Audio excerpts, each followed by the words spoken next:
Vice-presidente do Corinthians acusado de desvio de materiais esportivos e promotor sugerindo avaliação de uma possível intervenção judicial no clube. Bora conversar um pouquinho? Antes de mais nada, deixa eu me apresentar. Caso tu sejas novo ou nova por aqui, prazer, eu sou Bianca Molina. Sou jornalista, sou repórter, setorista do Corinthians. Acompanho o dia a dia do clube pela TNT Esportes Brasil e agora tô aqui também devagarinho, aos pouquinhos, começando esse projeto no YouTube. Te aproxega, te inscreve. E se no final desse vídeo tu tiveres gostado dele, deixa teu like, só apertar aqui o botão do joinha. Se tiver gostado muito ou entender que faz sentido, manda pra alguém, que ajuda bastante. E agora tá habilitado aqui o botão de hypar, não custa nada, é só apertar ali pro YouTube entender e divulgar para mais pessoas. Show de bola? Quando a gente pensa que mais nada pode surpreender a gente no dia a dia do Corinthians, vem o dia seguinte, a notícia seguinte, e aí mais uma vez somos pegos de surpresa. Pelo menos falando por mim, vocês devem estar acompanhando aí os noticiários, né? Foi realizada uma auditoria no Corinthians e essa auditoria resultou num relatório que aponta inúmeras irregularidades em relação à distribuição e até o recebimento de materiais esportivos do clube pela Nike, que é a fornecedora de material esportivo, a ponto, para vocês terem uma ideia, do Corinthians já ter excedido, comecinho do mês de novembro, em 300% a cota anual que tem de materiais para receber por contrato, né, pela Nike. É sempre bom lembrar que apesar de ter excedido, a Nike ela não cobra por esse material a mais, mas isso já ajuda a mostrar que algo de errado não está certo. Esse relatório ele traz alguns pontos de atenção, como por exemplo, notas que não foram lançadas no sistema. E aí, pasmem, mais de 6 milhões de reais em notas não lançadas no sistema. Tem também a questão de ter muito material esportivo da Nike de outras temporadas parado, ou seja, ele não teve um destino, né? Ele tá lá à toa, ou seja, isso já foi mal calculado.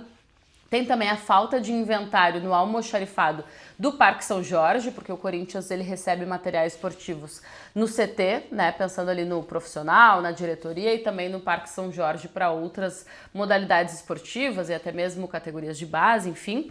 Tem uma desorganização em relação a pedidos, há também desorganização em relação a quem pode validar esses pedidos e pedidos que foram feitos e atendidos sem que houvesse todo um processo exato de eu peço, tu encaminha para alguém aprovar, essa pessoa aprova, daí uma outra pessoa aprova, enfim, cada clube tem o seu sistema de validação e o Corinthians, que tem o seu, esse sistema também não vem sendo cumprido, né? Não vem sendo respeitado. Então, assim, são muitas coisas que culminam numa investigação que já tá rolando, né? Tanto que alguns personagens já prestaram depoimento na Polícia Civil, como por exemplo o Armando Mendonça, que é o vice-presidente do Corinthians, que tá de certa forma no centro dessa discussão, o próprio presidente Osmar Stabile, mas assim, é o tipo de notícia que a gente não imaginava a essa altura do campeonato, depois de tudo que o Corinthians passou nas últimas temporadas, estar falando, mas a gente tem que estar falando porque isso é grave, é perigoso, mostra que tem gente dentro do Corinthians que não trabalha exatamente para o Corinthians, mas trabalha pensando em si, ou de repente de conquistar uma moral através da distribuição indevida de materiais esportivos, ou de repente até de conquistar um dinheiro extra, porque o que mais me choca nessa situação toda, fora o fato, claro, do Armando Mendonça poder estar envolvido, é o fato de ter material esportivo do Corinthians, dentro do Corinthians, estar sendo vendido por funcionários do Corinthians. Isso pra mim, assim, é loucura pensar que isso pode estar acontecendo há meses e precisou agora essa auditoria e esse relatório abrir os olhos das pessoas lá do clube. Parece que a corrupção ela está muito enraizada em diferentes setores do Corinthians e isso ajuda a ilustrar como a fase administrativa e financeira e política ela não vem bem em vários campos, né? Não é só quando a gente pensa lá no ponto alto, né, da pirâmide ou quando a gente pensa no Conselho Deliberativo, não, tem muitos problemas internos nesse Corinthians e essa auditoria, esse relatório colocaram isso muito mais na luz. Quando a gente fala do Armando Mendonça, ele já tirou 131 peças do clube, entre camisas, casacos, tênis, chuteira, mochila, mala, de tudo. E essas 131 peças não contemplam, por exemplo, as peças que normalmente já são utilizadas para relacionamento. O que é peça para relacionamento? Ah, vai ir uma personalidade, pode ser uma personalidade política, do campo da arte, da cultura, enfim, um técnico da seleção da Holanda, por exemplo, que já esteve na Neoquímica Arena, enfim, tem artigos que eles são utilizados para relacionamento. Dá uma camisa aqui, dá um casaco, enfim, isso acontece. Em reuniões executivas, isso é hábito. Essas 131 peças, elas não contemplam essas, entendeu? Então é fora, não tem nada a ver com as peças já de relacionamento. E tem também o fato de que informações não contam de que o Armando não gostou quando soube que que estava havendo essa auditoria e que o Armando seria um dos responsáveis por essa falta de cumprimento da hierarquia ali, né, no processo de solicitar alguma peça. Peças, por exemplo, do Parque São Jorge, do almoxarifado do Parque São Jorge, que estavam sendo destinadas para o Armando Mendonça sem que houvesse uma designação real, assim, de que houve a solicitação, houve a liberação e ele pode fazer a retirada. Então isso está sendo investigado, ele prestou um depoimento nessa terça-feira. Quando a gente fala de que o clube excedeu os 300% do que a Nike manda, já é uma loucura, né? Porque já é um número assim muito gritante. Só que olha que fica ainda pior quando a gente para e olha e percebe a partir desse relatório que algumas modalidades ficaram sem receber materiais esportivos do ano, como por exemplo o futsal, o basquete do Corinthians.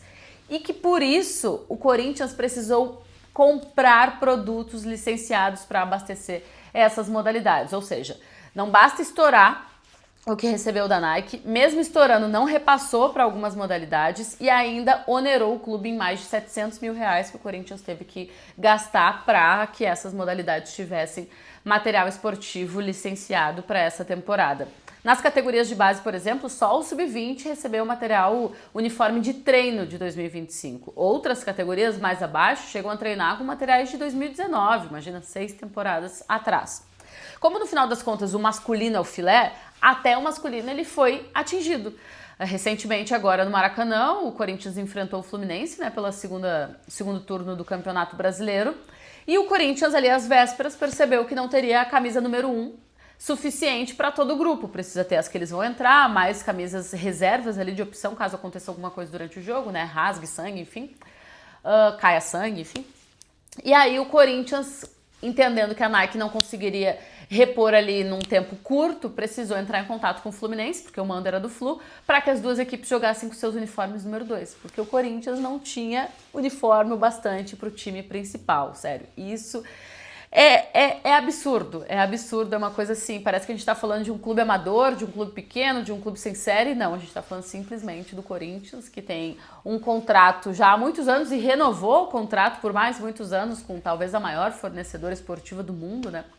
E quando a gente fala sobre o Armando Mendonça, é porque o nome dele também ele aparece no relatório em 17 oportunidades. Então foi um cara muito citado, apesar dele não ter o cargo assim de você é o responsável pela gerência dos materiais esportivos, ele estava tramitando nos bastidores como sendo essa figura, então muito por isso também o nome dele aparece muitas vezes, e é um dos pontos que ele vai ter que explicar, né, ao longo dessa investigação que já está rolando, do por que ele se envolvia, quem designou, quem falou para ele se envolver, e qual era a finalidade, por que ele estava pegando tantas coisas, enfim. Então tudo isso está sendo investigado, mais um momento em que o nome do Corinthians se entrelaça ali com uma situação de crime, né, de investigação policial e tudo mais. Bom, como se não bastasse tudo isso, também nessa terça-feira o Caio Concerino, que é o promotor que se notabilizou aí por estar à frente das investigações em relação ao uso indevido de cartões corporativos do Corinthians por parte de ex-presidentes, ele sugeriu ao Ministério Público que o MP fizesse uma avaliação para que talvez houvesse uma possível intervenção judicial no Corinthians. Ele fez um documento ali com 55 páginas e nesse documento ele botou 25 motivos para que houvesse para que possa haver essa intervenção judicial. Intervenção judicial nada mais é quando uma entidade, que pode ser um clube, pode ser uma empresa, pode ser agora me fugiu a palavra, pode ser uma fundação, enfim, alguma organização, ela tem de forma comprovada mostrado que está passando por excesso de fraude, de corrupção, de má administração, colocando em risco, inclusive, a saúde, a existência, né, daquela entidade em si. Então, o Ministério Público ou alguma outra parte, eles pedem à Justiça para que eles tomem conta, tomem frente, né, cuidem da administração de forma momentânea desse clube, dessa empresa, dessa organização, dessa entidade. Então, o Caio Concerino mesmo, ele não pode participar disso, mas ele sugeriu ao MP, fez essa recomendação, e ele cita vários pontos, como por exemplo, isso, né, do clube estar passando por situações de investigação de uso de cartão corporativo por parte de ex-dirigentes, o desvio de materiais esportivos, uma coisa mais recente, uma possível proximidade do Corinthians com membros do crime organizado. Então, vou ler aqui rapidinho. Laudos externos que mostram irregularidades na administração do Corinthians. O segundo é o Corinthians sendo patrimônio cultural, cuja proteção é uma competência do Ministério Público. A denúncia ali em função do presidente Augusto Melo, lavagem de dinheiro, furto, crime qualificado. A dos cartões corporativos. Investigação da polícia, da Delegacia de Polícia de Repressão aos Direitos de Intolerância Esportiva, por conta do desvio de materiais. Sistema de compliance inoperante. Regime centralizado de execuções não cumpridos, pedido de intervenção judicial formulado por credor no regime centralizado de execuções, gestão temerária, notas supostamente frias emitidas por aquele mini mercado, foi notícia já há alguns meses, boletim de ocorrência informando supressão de documentos de dentro do clube, enfim, são 25 motivos que ele traz para que haja essa avaliação por parte do MP de uma possível intervenção judicial. Só para explicar, mesmo que haja uma intervenção judicial no Corinthians, ela é como se fosse uma última tentativa assim, de salvar algo, né? Uma entidade, uma organização. Não há necessariamente a destituição da atual diretoria, não é isso. É como se fosse um aporte mesmo, um auxílio para um momento de crise. Difícil. Bom, então esse é um vídeo extremamente mais complexo, mas assuntos que são muito pertinentes e importantes de serem falados, porque no final das contas eles fazem parte do todo, que é o Corinthians. Atualmente um Corinthians que se prepara para encarar um clássico nessa quinta-feira, retomada do Campeonato Brasileiro pós-data FIFA, mas falaremos no próximo vídeo. Beijo, chegou até aqui, não tá inscrito, te inscreve. Se curtiu esse vídeo, apesar dos pesares, deixa o teu like, só apertar aqui o botão do joinha. Se curtiu muito, manda para alguém. E aqui tá habilitado agora o botão de hypar para o YouTube entender que tu gostaste e ele também sugerir para outras pessoas. Beijo, tchau, tchau.